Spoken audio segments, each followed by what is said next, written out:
রান্না বান্না কমপ্লিট, এখন চা খেতে বসলাম। কেমন আছেন বন্ধুরা সবাই? আশা করছি ভালো আছেন। আরও একটা নতুন ভিডিওতে আপনাদের সবাইকে স্বাগত। বেশ কিছুদিন আগে একজন বন্ধু বলেছিলেন যে ঝিঙে আলু পোস্তর রেসিপিটা শেয়ার করতে। তো আজকে ঝিঙে আলু পোস্ত হচ্ছে, যদিও খুব তাড়াহুড়ো ছিল, তাও ওর মাঝেই ভিডিওটা তুলে রাখলাম। ওই যে সর্ষের তেলের মধ্যে একটু পাঁচফোড়ন দিয়ে আলু, লবণ আর সামান্য একটুখানি হলুদ দিয়েছি। যারা হলুদ দিতে না চান হলুদ না দিলেও হবে। এরপর আলুগুলোকে একটু ভেজে নিলাম, কিছুক্ষণ ঢাকা দিয়ে দিয়েছিলাম 2 মিনিট মতো আঁচ কমিয়ে। তারপর আলুটাকে একটুখানি লাল লাল করে ভেজে তারপর পেঁয়াজ কুচি দিয়ে দিলাম। পেঁয়াজটা দিয়ে আর খুব বেশিক্ষণ ভাজিনি, 2-1বার নাড়াচাড়া করে নিয়ে তারপর এখন দিয়ে দিলাম ঝিঙে। আর পেঁয়াজটা না খুব মিহি করে কাটিনি, একটু ডুমো ডুমো করে একটুখানি বড় বড় করে কেটেছিলাম। এরপর ঝিঙেটা দেওয়ার পরও সমস্ত কিছু একসাথে একটু ভালো করে ভেজে নিলাম। এরপর দিয়ে দেবো জল। এর থেকে আর বেশি ভাজবো না, ঝিঙের থেকে যদি জল বেরিয়ে যায় তাহলে তো আর ভাজা যাবেও না। তো দেখলাম ঝিঙে থেকে জল বেরোয়নি, কিছুক্ষণ ভেজে নিলাম লাল লাল করে। এরপর পরিমাণ বুঝে জল দিয়ে দিলাম আর দিয়ে দিচ্ছি লবণ। লবণ আমি কিন্তু প্রথমেও দিয়েছিলাম, তখন এই ভিডিওটা তুলতে ভুলে গেছি।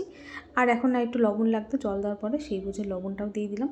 আর এখন এই যে দেখুন, তারপর জল দেওয়ার পর ঢেকে দিয়েছিলাম সেদ্ধ করার জন্য। সেদ্ধ হয়ে গেছে আলু ঝিঙে সমস্ত কিছু। আর এখন দিয়ে দিলাম লঙ্কা বাটা। লঙ্কা বাটাটা আগে দেওয়া হয় না, আর এমনিতেও ভাজার সময় আমি লঙ্কা বাটা দিই না, নাহলে অনেক ঝাঁঝ উঠে যায়, সবাই হেঁচে কেসে পাগল হয়ে যায়। তো ওই জন্য আর কি।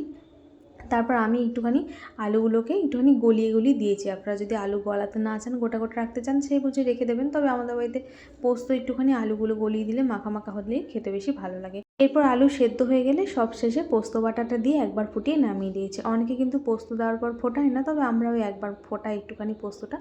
আর ওদিকে হবে পটল দিয়ে আলু দিয়ে মাছের ঝোল, আর এদিকে করেছি আলুর দম।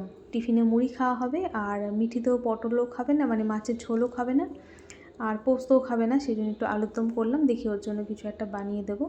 আর এদিকে তারপর রান্না হয়ে যাওয়ার পর এদিকে বসিয়ে দিয়েছিলাম চা, মাকে চা দিয়ে দিয়েছি। তারপর এখন ওর খাবার তো সমস্তটা রেডি করে দিলাম।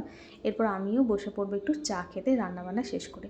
আর এই যে এখানে রয়েছে বড়া, আলু আর কুমড়ো দিয়ে টক। এই টকটা মা কালকে রান্না করেছিল।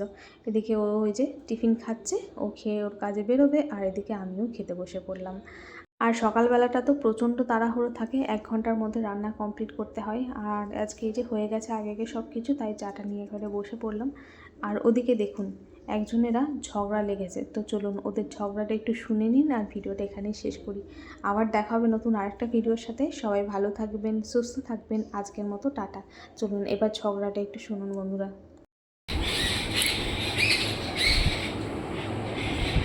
ঝগড়া লেগেছে।